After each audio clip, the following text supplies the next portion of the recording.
And now I need to figure out how this little, oh, there we go. Boom. Okay. So just to let you know, we're going to start off with Clive from Standing Together to Oppose Pornography. He's going to tackle the topic of pornography. Clive has got 25 years plus experience in counseling porn addicts and also counseling couples, doing talks, and he's just got an array of experience. And he's an absolute professional. He might be very humble. And if you listen, you will find that he's very witty. I had a good laugh a couple of times listening to him. After that, we'll do a Q&A session. Then we'll go over to Tershia Klerk from the Joseph Movement. She's the managing director of the Joseph Movement, and she'll be talking on human trafficking. And we'll do a Q&A after that. And we might do a break there just so everyone can just stretch their legs a little bit. And thereafter, we'll go over to Simone from Lifelong Body.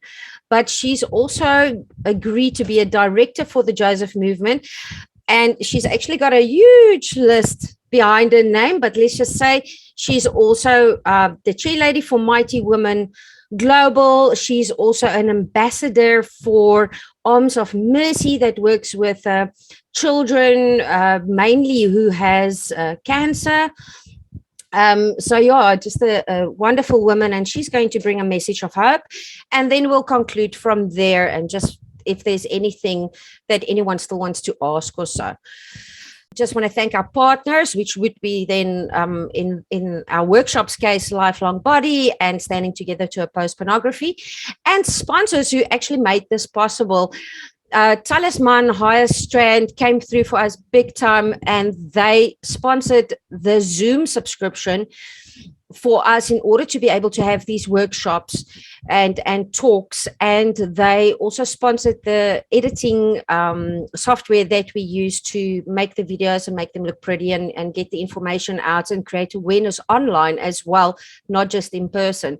And then Animal on the Move, who was amazing and sponsored us some webcams. So just thank you to our sponsors. And then there are some anonymous donors. We just want to thank them as well. And then before we start, we are all over social media. We're trying to make an impact wherever we can, big or small. So we're on Vimeo, we're on Google, we are on YouTube, WhatsApp group. We've got a WhatsApp group, we've got SoundCloud, we've got Instagram, LinkedIn, and Facebook. Sharing is caring. So please go and share, follow us. It really helps us to get more information out there. And at the end of the day, we can save a life. And that's really what we're trying to do.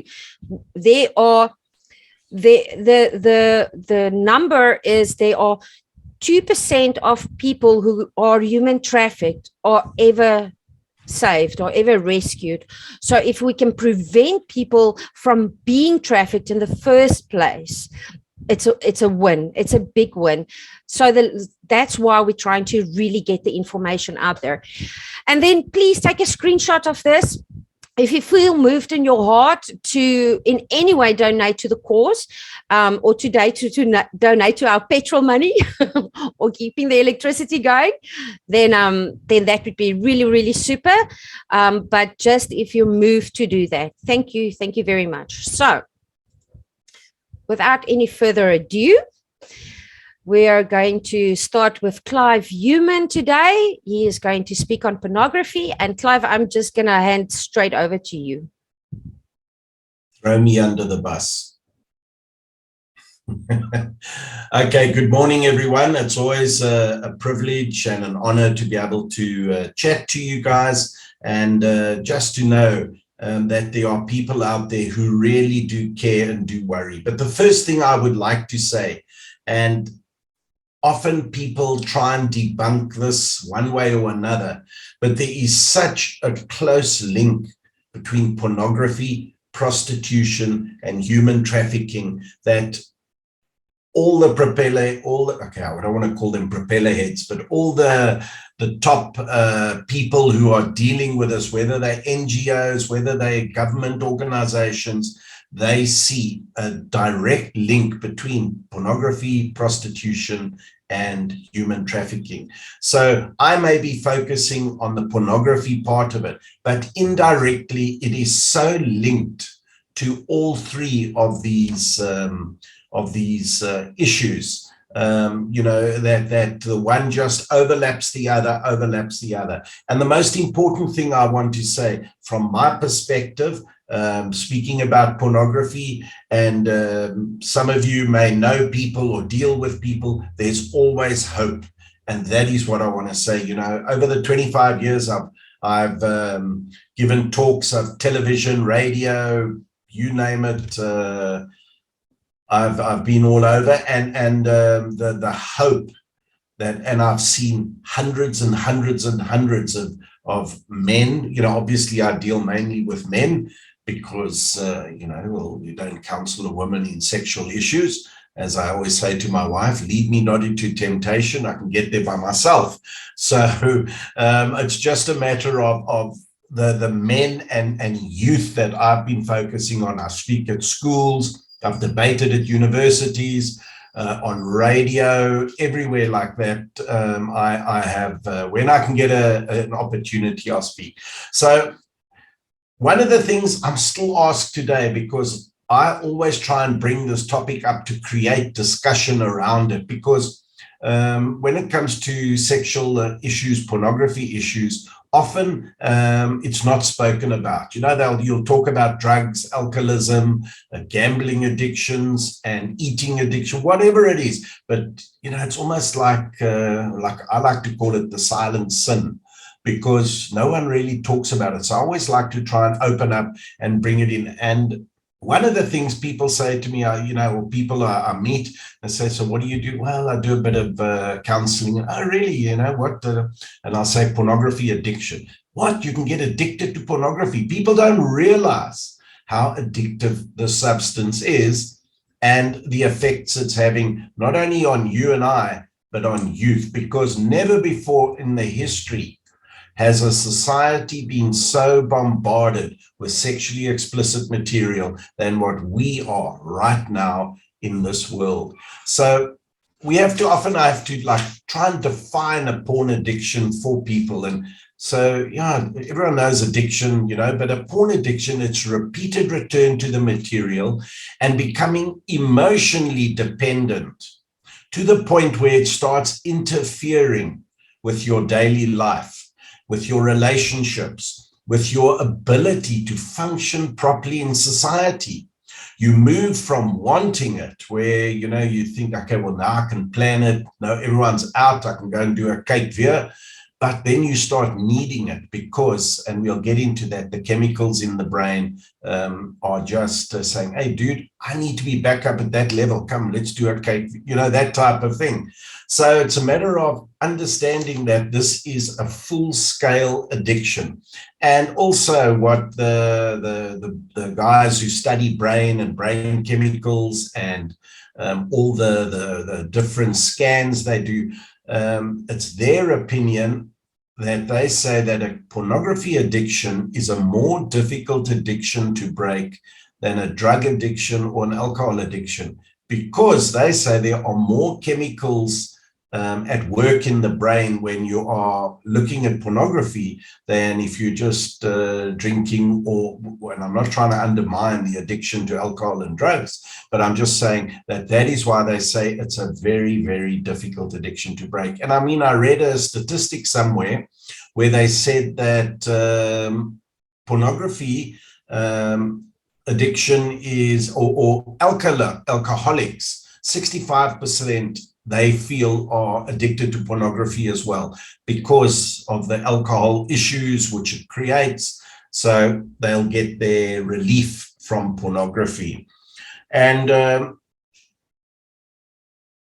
it's a recognized medical condition today that changes the brain, the body, and causes a person to feel compelled to continue using the material that they have at their hands. And we need to really, really be aware of how difficult it is for an addict to break the cycle on his own. Yes, it can happen, but in my experience, it is very, very difficult, and I've very seldom seen anyone who's been able to break a pornography addiction on their own. And, you know, as I say, I speak under correction, but that is in my experience. And let's just talk about the brain. You know, the frontal lobes here, this is the area of the brain responsible for making decision, logical thinking, you know, through situations and scenarios that and it's part of the brain that is most affected by the addiction. And you overexpose your brain to the pleasure chemicals like dopamine, serotonin, oxytocin, epinephrine, or whatever, I can't remember what they call it, and other delta phos-Bs, all these type of drugs. You overexpose your brain to it, and your brain actually starts rewiring itself with the chemicals that you are overexposing your brain to. And it's rewiring to accommodate all these extra chemicals in the brain. And then you start building up a tolerance and a dependency on these chemicals. And you go from needing them, you know, and the pleasure chemicals just become an absolute want, you know.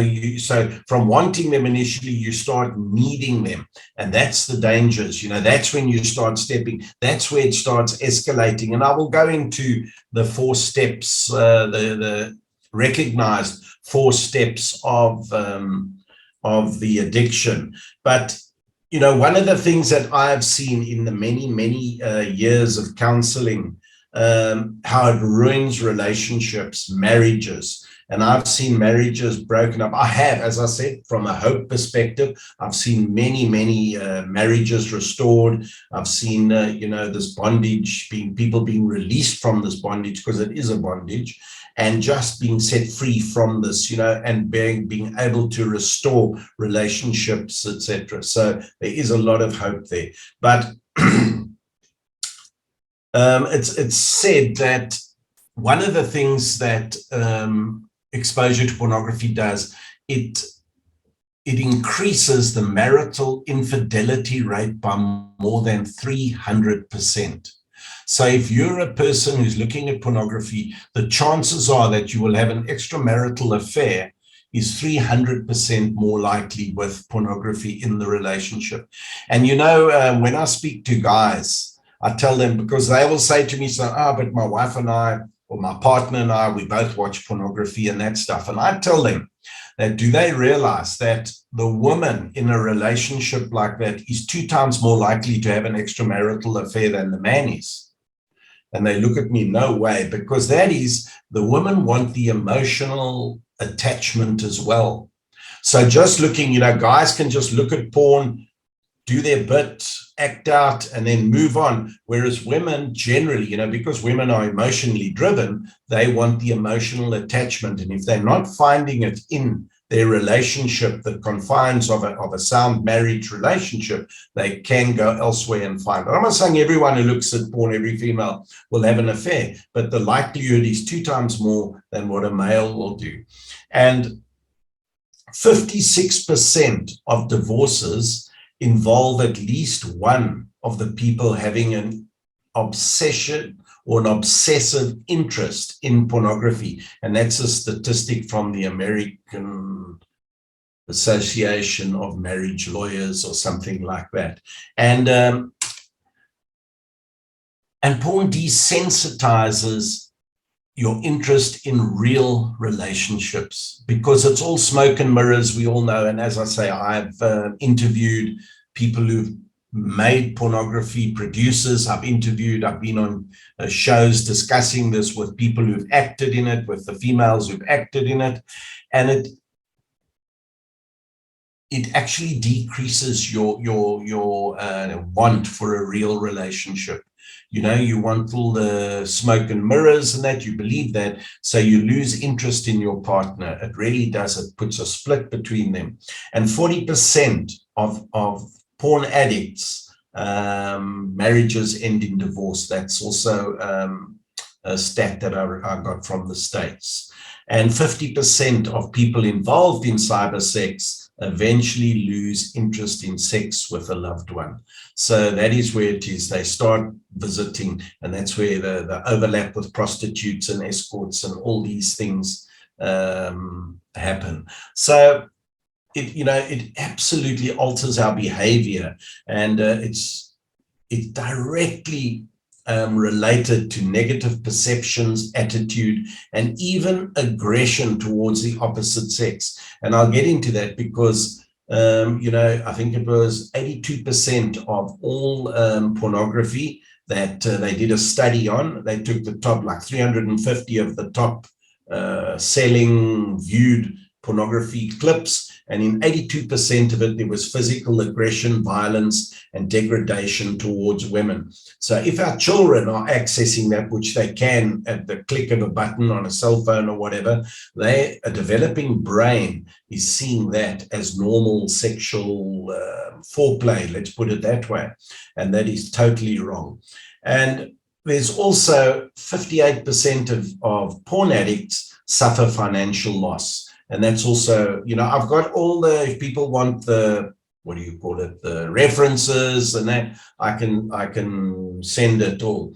And 1/3 of porn addicts are known to have lost their jobs because of sexual harassment, accessing at work, downloading at work, etc. So it's got a lot of ramifications on people and what is happening in their lives. And we don't realize this, we don't understand this.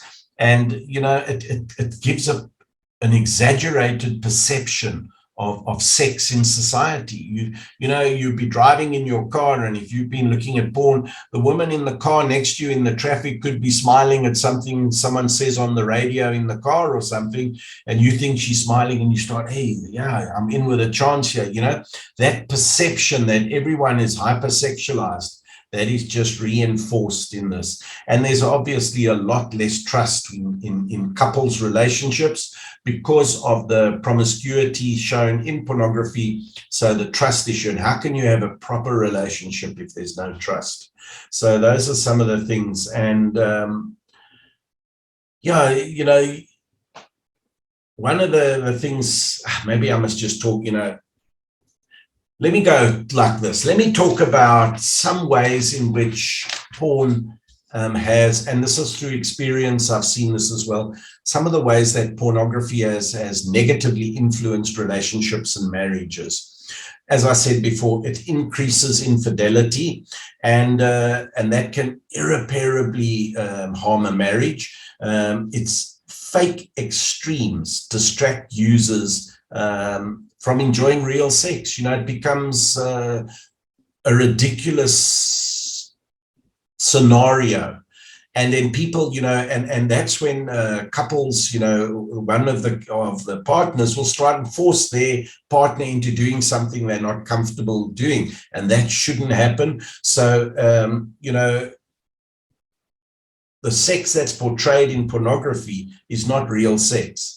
It's all smoke and mirrors. And as I said, I've spoken to porn producers who say all of those movies are spliced, and it's used, they use Viagra and all these Cialis. They even have injections, etc., so that they can carry on regardless. So it's all fake. It really, really is. And because of the dopamine release, porn watchers constantly are chasing novel material that causes higher and higher and higher dopamine levels, because what was once exciting isn't as exciting anymore. So you're chasing. It's like a spiral downward. They think it's upward, but it's downward, that you go chasing more extreme stuff. And one of the things the brain does in an effort to regulate the dopamine, the brain begins to shut down dopamine receptors. What used to be arousing, like sex with your spouse, is no longer exciting. Only porn can bring that level of excitement. And that's why sometimes pixels take away the need for a partner. And that's a very sad indication of society today. Many people think, well, they don't need a partner. They can look at porn, act out, and carry on regardless. And, you are then training your brain to be attracted to fake sex, basically, because pornography is fake sex.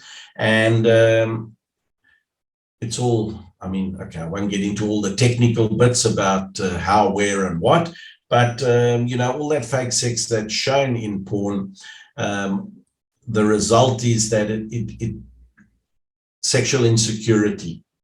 And that's a huge thing with our children as well. They come across, and as I said before, a lot of kids come across pornography by mistake, accidentally, and they start looking at these people carrying on for hours type of thing, and with many, many people, and they look at themselves and they feel so inadequate and insecure. They become depressed, withdrawn, and they just realize that they could never be like those people they see having sex. And it can really throw them onto the wrong route, the wrong belief that they have. So, because the kids can't conceptualize when they are shown pornography, often they just can't conceptualize what's going on there. And understand that a young child prematurely shown pornography can show all the symptoms of a sexually abused child. So it's serious for them, And as I've spoken before, child-on-child sexual abuse has skyrocketed 300-400% because kids are coming across pornography and they are acting out what they're seeing. It's not necessarily a sexual urge, but they are acting what they're seeing. And, as I've said before, using Star Wars, when you were kids, you wanted to play with sabers and lightsabers or whatever. Kids are seeing pornography, so they're acting out what they see there. So really, really serious things can happen from that. And pornography also in a relationship, it contributes towards sexual insecurity. And it's not helping with, especially for us ourselves, as well as, especially when you're getting a bit older, your body image. Now, these people will, in that clip or whatever they're watching, they will always, you can look at that clip in 10 years' time, they haven't aged, they're still performing like they are champions, etc., etc. But, so it nails them from body insecurity and sexual insecurity, because they know they'll never be able to do what those people are doing. And the youth have to be taught, and this I feel very passionately about, and our children need to know that people of all shapes and sizes can enjoy sexual pleasure together, whereas with pornography, it tells them exactly the opposite, and it's very important that they understand that part of intimacy, and it promotes sex as a solitary sport or a form of entertainment. And I've spoken to many children who say, well, it's entertainment, I'm bored or so I'll go and watch something and masturbate or whatever the case may be. They're seeing it not as a part of an intimate relationship with another person, with in the confines of a marriage or whatever. They are seeing it as a form of a sport or as a form of entertainment. And that is what's just sucking the life out of healthy marriages in society today. I believe that. And pornography, on top of that, teaches our youth that the point of sex is neither to express love or affection and to have an amazing time with one's partner, but to pleasure oneself in the context of masturbation alone, So it's teaching them totally the wrong aspect. There's there's so many theses and research written about, you know, how this affects people and the violence. And, you know, I mentioned it earlier that mainstream porn, you know, years ago may have been just a man and a woman filmed having sex, but not anymore. Today, the aggression and the violence is absolutely extreme. And what you can do, by how many and for how long, etc., the pain and suffering that those people go through, it's dehumanizing. And that is a really, really, and there's a study, if anyone is interested, it was done by SAGE, S-A-G-E journals, and it was aggression and sexual behavior in best-selling pornography videos, a content analyst update. And you can read there exactly what it is. And that's where I said 82%. I'm just seeing here, it's 88% of the scenes in the most popular porn videos included violence, both physical, verbal, towards the female performers. And if you don't believe that, read the titles. And that's what I say. Just, if you do see them, just read the titles of a lot of these porn videos and clips that are out there. Really, really hectic. And, you know, one of the most important negative effects is that it decreases empathy, you know, where rape isn't such a bad word. You know, it's like rape is like hectic. But rape isn't such a bad word because it's used in pornography, and it desensitizes society to thinking it's just, well, when you say no, it's no means yes, and yes means yes, you know. So, and you can't have a long-term relationship with anyone if there's no empathy and the ability to see and feel things from your partner's perspective. If you don't have that, it's huge. You know, you're on the rocks already as far as your relationship goes. And the lack of empathy leads to decreased connection. And that's very important, because if you can't feel for your partner, it just creates a split. And you may be going in the same direction, but you're like on different railway lines, you know, just going in the same direction, but not meeting where to have that wholesome, you know, relationship. And porn encourages people to be less respectful towards others. And because it treats people like objects who simply exist to satisfy your own needs, you know, it's just diminishing our, let me say, divine ability to love and care for others. So it really does. And there's one of the things which I tell guys, and they don't believe me, but I've spoken and dealt with guys, is it leads to a dramatic rise in sexual dysfunction. And it's used to be, you know, erectile dysfunction, or ED, was a vascular problem in many of the older guys, you know, and it could have been through illness, through overweight, or whatever it is. But now it's become a problem for a large percentage of men in their 20s and 30s. PIED, it's called, PIED, porn-induced erectile dysfunction. In studies, it shows that 35% of young men in their, you know, are struggling with it, and they can get more aroused by porn rather than with their partners. So, and I've had guys, you know, where you can fix it. But in America now, apparently the medical aids, or what do they call it, medical insurance, is now seeing it as a full-blown problem, porn-induced erectile dysfunction, and they are paying for treatment. And that's where, if the person in a relationship has it, they have to isolate themselves from a sexual perspective. No masturbation, no sex, nothing sexual, TVs turned off, etc., to rewire the brain. And thank goodness for the neuroplasticity of the brain, that we can rewire it so that you can become a fully functional person again in society. So a strong marriage without porn has enough challenges, and we all know that. But one burden with the toxicity of pornography will always suffer, I believe. And using porn can really hurt the success of a healthy, happy marriage by promoting sexual violence, sexual insecurity, loneliness, fake extremes, objectification, addiction, a decrease of empathy, and lead to sexual dysfunction.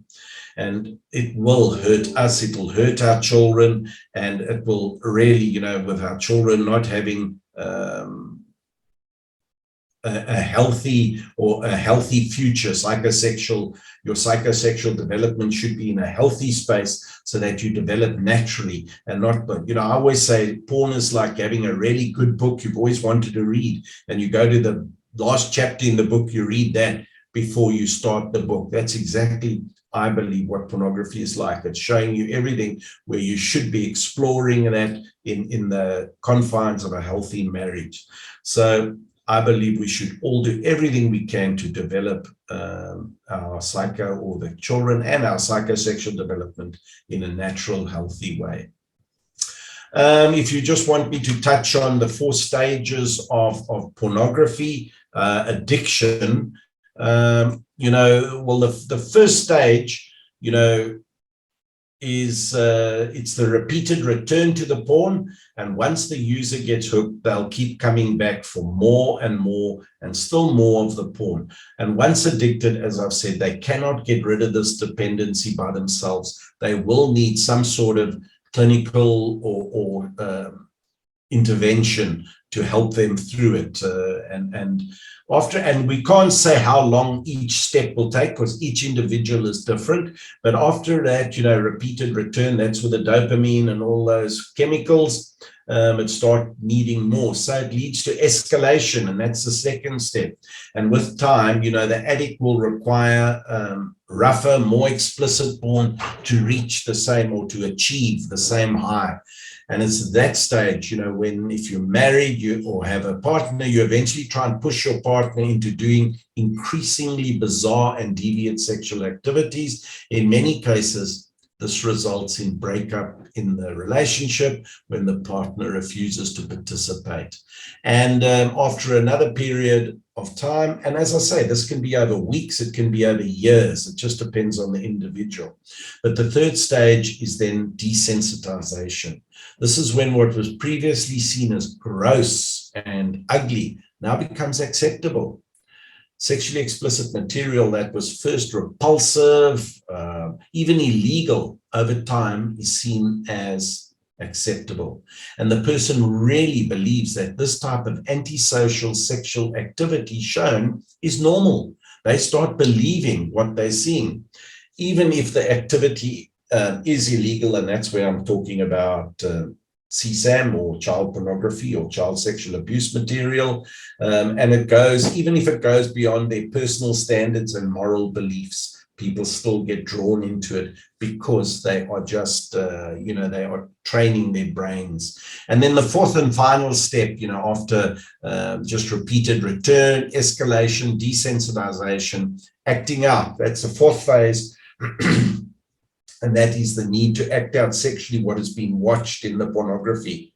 That's when just looking no longer satisfies the person. The sex fantasies have to be copied by the addict on someone else. And that, you know, that's when, as I said, prostitutes, escorts, strip clubs, all that behavior comes into being. You know, that's where they start using that. And the addict has been, now understand, the addict has been repeatedly exposed to compulsive promiscuity, exhibitionism, group sex, voyeurism, frequenting strip, you know, massage parlors, and even having sex with children, rape, and inflicting pain on themselves or their partners during sex. So that's a major issue, you know, in society, and that's what is being used to drive a lot of the demand for prostitutes. And if there's a demand for prostitution, that's when trafficking gets involved, because if there's a demand and people think, I'm not harming anyone, I'm just clicking on a link, I'm looking at it, I'm acting out, and I move on. But every time you click on that link, there are hit counters, and the pornographers are earning money through the advertisers because they get 1 million hits a day. You'll pay more to advertise on that, etc. So, and then by creating that demand, that's when prostitution and trafficking in people is so involved there. And I think many of the people trafficked, I think I read somewhere 46% of trafficked persons who have been been recovered and helped, 46% of them said they were filmed while having sex, not, they were just had to do it, that type of thing. So there is so much, on this area. I could carry on, but I know I've got time constraints. And but if there's anything I can help with, if there are any questions, I know I'll be around for a little bit, but I've got a radio program I'm on at 11, so I've got to move off just after 10. But if there is anything, if anyone wants to ask a question, if I can help in any way, I don't know, I can carry on waffling away for a long time on this, because it's a passion of mine, because I've been there, done that, got the t-shirt, should I say, so I can relate. And that was many, many years ago.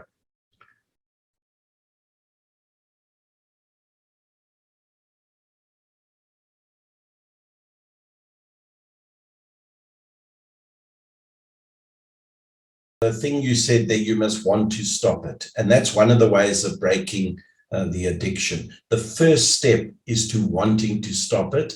And it's very difficult, because, as I say, I've run a support group now for guys who struggle in this area for the last 23 years.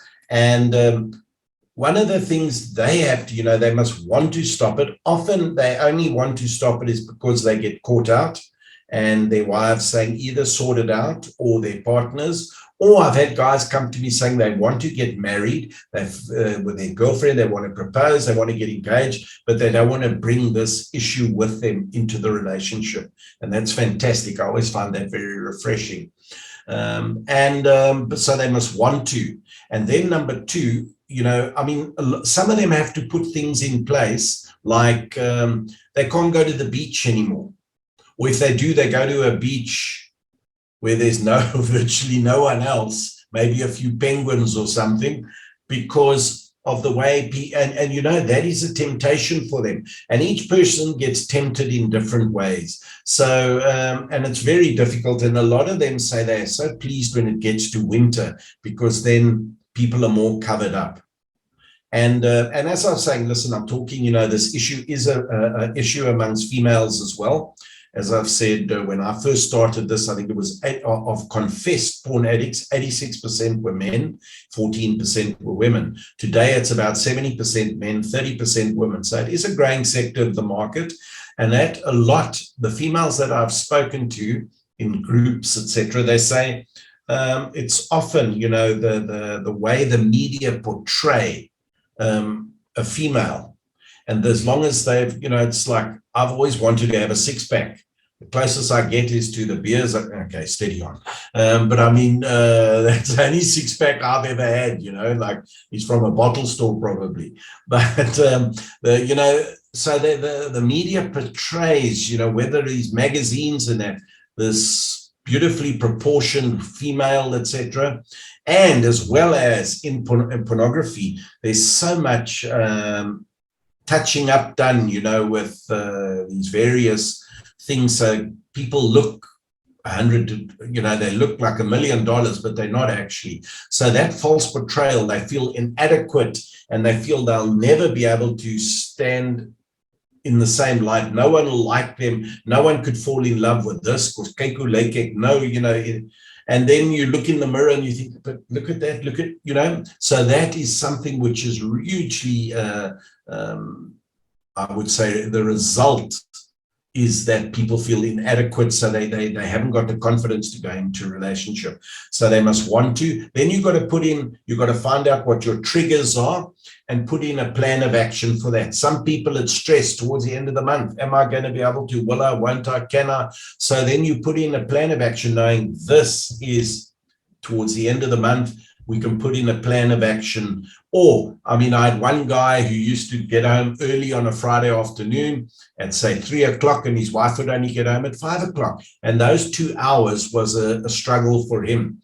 So he had to get a bicycle and go and cycle or go to gym on the way home from work. So he wasn't in that area of temptation. And those are the type of things we've got to have a plan of action, that no matter what my unique situation is, that I will be able to have a plan of action for it. And then you need someone for the therapeutic help, because in 90% plus of the cases, there's a root cause, a root issue, which, and in my experience, a lot of it is from a young age, a perception, or so many of the guys I've dealt with, they came across pornography at a young age, 8, 9, like me, 8, 9, 10, 11 years old. They found a magazine or a DVD or something in their father's sock drawer in the garage somewhere, and that created this this need. So you need to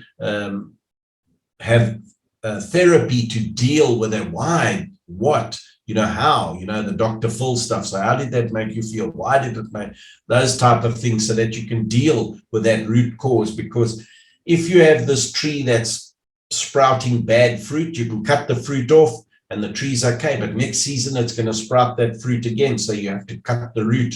And it's exactly with this. So you have to deal with that. And it's always good, especially with guys, I say, try and find someone who will, in a non-judgmental, confidential setting, will be able to walk this journey with you. So that if you're in a bad space or you're feeling a little bit, sometimes you just wake up in the morning and you've got this feeling in the pit of your stomach, omgekrapte gevoel, hier kom 'n ding. So you can phone the guy, say, dude, either pray for me, let's have coffee together, can we meet? Or you can phone me this evening. Someone's going to check up with you. So I would say those are the type of things we need to do to make people aware of it. And as the most important thing is for people to know that it's an issue in society. Yeah, absolutely. Wow. And it is true, Clive. I think if we just create the awareness, people will already be more mindful at the end of the day, and being able to know that there is assistance, there is help, and we will definitely send your details to all the attendees so they can at least contact you, because you've done this for so long. I just want to see. Stop.org.za. Sorry, stop.org.za is the website. They can contact you through that. Yeah. Fantastic. Okay. Dr. Charlene says here, this session is so informative. The statistics are another eye-opener on the actual effects of pornography on human trafficking. So, yeah, you're right. She's saying something else here. This is Philippa van Kaller. She is saying, well said, Clive, you can't protect an addict. It's part of the healing process for them. They learn to deal with it. You can't cover up everyone around you. You need to teach that person not to be triggered. Yes, they have to have their own what is it called, guardrails. That's one thing. Coping mechanism. They have to have their own coping mechanism, how they deal with the issue in their own lives. It's their issue, and they mustn't make it the people around them's issue. Yes, it is, but they have to deal with it themselves and get to the root cause. Yeah. Clive, you're off the hook. You can go on the radio station and definitely want to listen to it. It's you're on CCFM, is it? Yeah. Oh, fantastic. So are this morning it's a sports program. Tomorrow morning I'm on again at 7:30 till 9 o'clock. Is it very early, but good. Cool. So we can listen to you. All right. Clive, thank you. Thank you very much. We really appreciate that you were on here and that you spoke to us. And I hope you have a lovely day today. Thank you. Bless you all. All right. Bye-bye.